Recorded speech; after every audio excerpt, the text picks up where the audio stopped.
All right, joining us now to review the performance of the Super Eagles of Nigeria is the programs manager of Wazobia FM Port Harcourt, Rivers State. China Acheru joins us. China, good afternoon to you. Thank you very much for joining. Good afternoon, Favor. All right, also joining us is a sports journalist from London, the UK, Alasdair Horworth joins us this afternoon. Alasdair, thank you very much for joining. Thanks so much for having me. All right, let me start with you, China. I mean, Nigeria's World Cup hopes ended dramatically on penalties against DR Congo.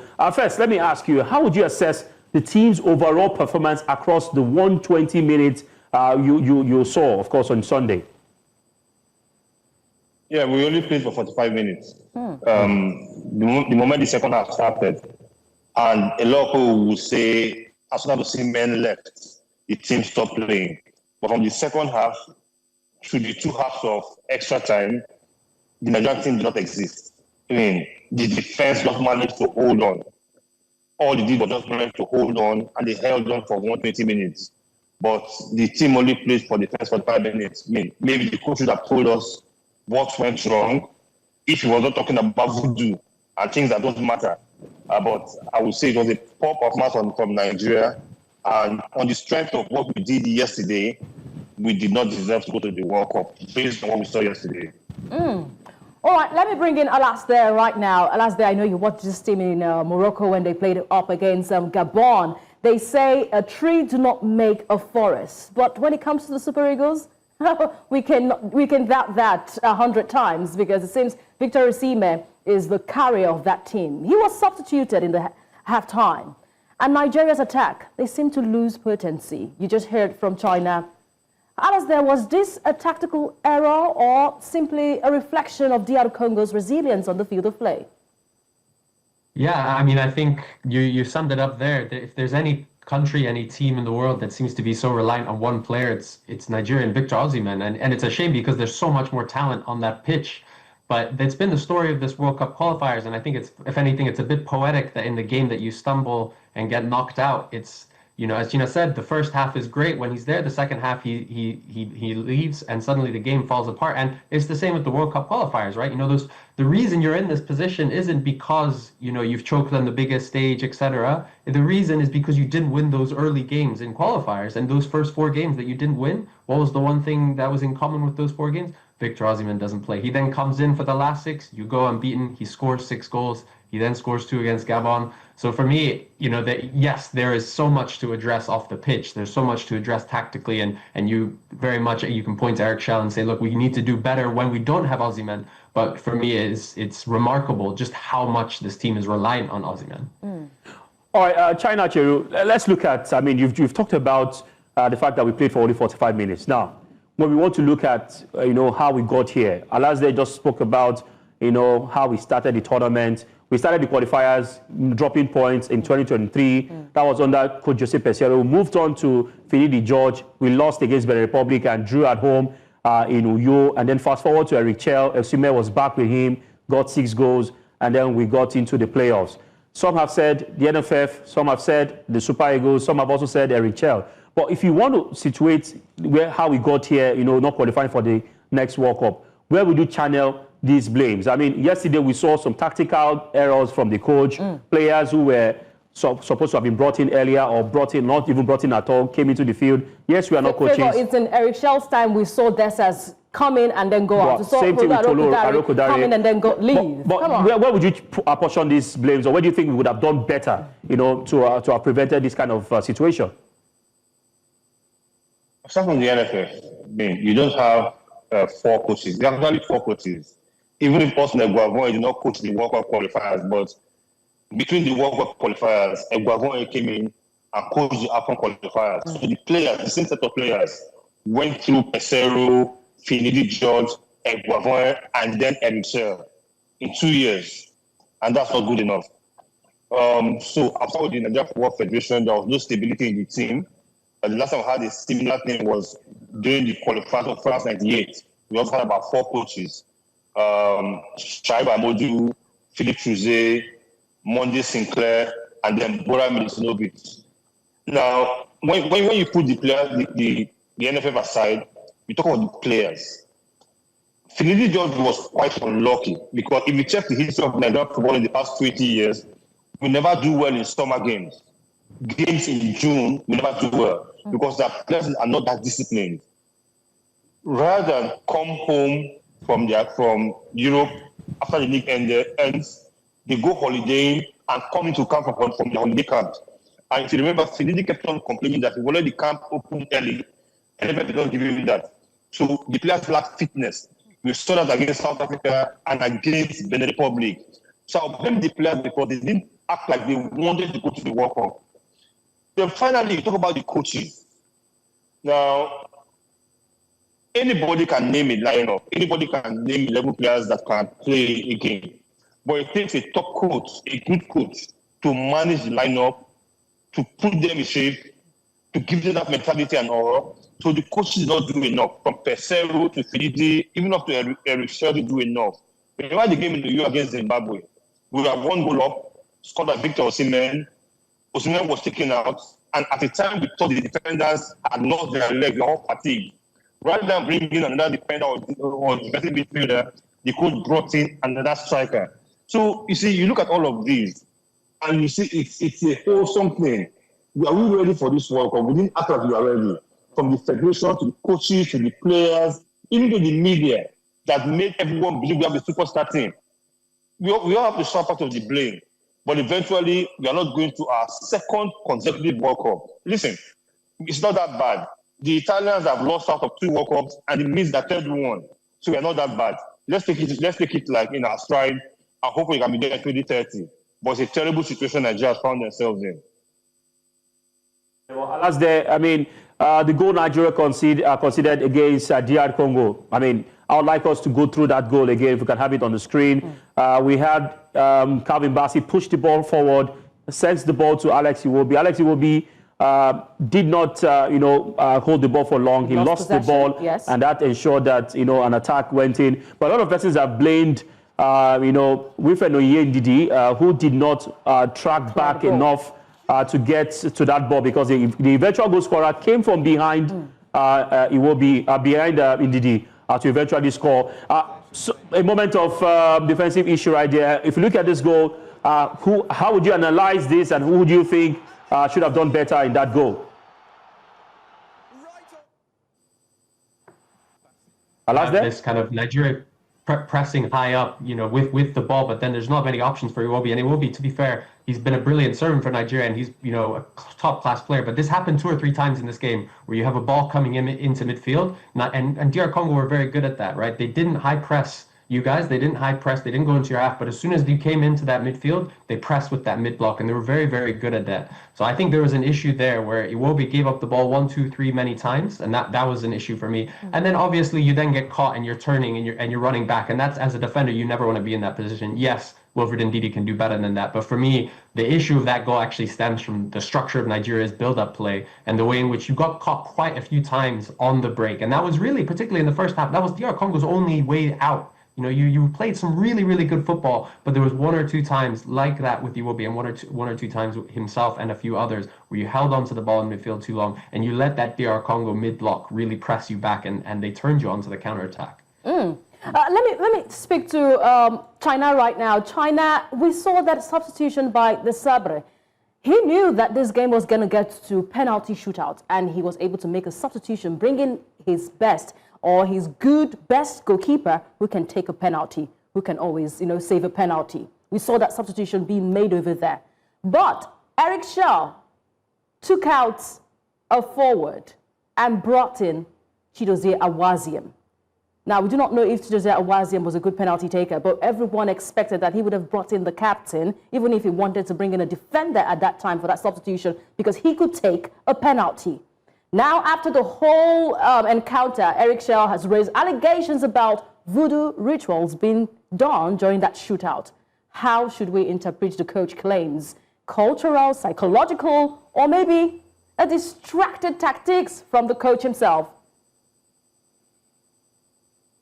I think he was still in shock when he made that statement. I think he was still in shock. He probably didn't think that Nigeria would not qualify. He actually did well.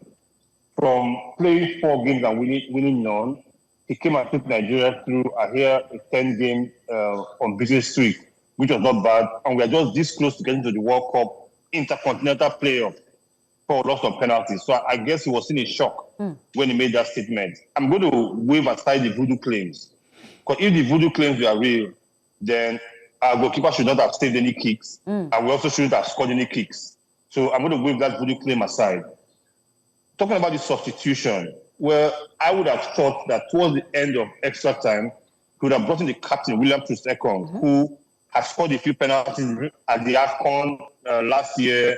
Even in the qualifiers, he has scored a few penalties. So, and he had a solid head on his shoulders, a confident head on his shoulders. Probably a William Troost-Ekong taking the first kick and scoring would have given the players more confidence. But again, we talk from the position of football writers, of journalists, of fans. The coach on the bench probably knows what we don't know. Now, he probably talked to his captain. We don't know what they discussed. I mean, was the captain willing to play at that time? We don't know all of that. So, but from where we sit, we would have thought Troost-Ekong would come in at that time, probably take the first kick, but it didn't happen. Again, when things happen like this, we begin to look back and ask questions. If the result was otherwise, we may not be asking these questions. All in all, it was a bad day for Nigeria, and a lot of things went wrong. What more can I say about that? What more can I say? Oh, interesting. I mean, when you look at what has happened, but China, the National Sports Commission is saying we should look past it. In fact, the Director General of the National Sports Commission says that we should face the AFCON. I mean, AFCON will be like a compensation for the World Cup miss. He has also said that going to the World Cup does not mean winning the World Cup. I mean, playing down on qualification for the World Cup. What you make of statements like when you hear statements like this, and going forward, what should be done? Should the team be disbanded after the AFCON? Should we have a system whereby some players are not called back? Because we've seen inconsistency with some of the players in the national team in the past few years. They come and they have their names, but majority of them, they keep giving below par performances. Are we just hyping the country as Nigeria that we are the best or one of the best in Africa, knowing fully well that when we come up against teams that are even lesser on the rankings, we tend to struggle? Benin Republic, name it, Zimbabwe. These are some of the countries we play against we expect to dispatch, even though some are saying that there are no minors in African football. But we see Morocco dispatch these teams. We see Senegal play against these teams and get good results. But it comes to Nigeria, we say there are no minors in football. We have players, countries who are developing. That's a dated approach to football or sports. That's in the era. But listen, when you're at this point, you're going to ask yourself, do you cry for the next 1 month when there's an AFCON coming up? So Bukola Olapade did the right thing. He encouraged the players. The game had ended. We are not going to be at the World Cup. We couldn't turn back the hands of time. So the best thing he could do to the boys was encourage them and let them look forward to the AFCON. That was good thinking by him. Now, but a serious country will be asking themselves at this point, what do you think of Éric Chelle? Can he take us to the next World Cup? If yes, then give me all the support to go to the AFCON and continue with this team from next year. Then for the players, you're asking yourself now, players like William Troost-Ekong, like Moses Simon, you want to ask him, like Semi Ajayi, you look at their age, and we should be able to project where will they be in the next 4 years. That's how you build a team. So you may not be disbanding the team, but you're asking serious technical questions about the team. Can this team go the next 3 years, the next 4 years? Or you're building for because every cycle should end at the World Cup. Now we have missed this cycle. We should start our next cycle from the AFCON. So let's not disband the team, but let's ask ourselves a question: how far can this team take us? Who should be eased out slowly and who should be coming in? Can the coach take us to the next 4 years? Or do we let him go after the AFCON? Again, it depends on if we win the AFCON or not. If Nigeria is knocked out after the first 3 games, Éric Chelle will be sacked. There are no two ways about it. If he wins the AFCON, you can't sack him. So everything depends on the performance of the coach and the team. But for now, I think we should take it easy because we'll be having a lot of knee-jerk reactions. We should take it easy. Probably the next 1 week or so, we should begin to project for the future. But with those that run Nigerian football, I'm not sure we can project for the future. We live for the now. Okay. And that's been our problem. All right. And there we've been able to show you the ages of our players, crop of players that we've got right now for the Super Eagles come 2030 World Cup. So in 2030, they will have gotten to these ages. And we do not know if that will be the prime for them, especially for the likes of Victor Osimhen. Alasdair, we know that Nigeria once were ranked 5th in the world in world football. And at that time, a lot of people talked about their praises. The players who made the squad, Olise, the likes of JJ Okocha, Agawa, every one of them got praises.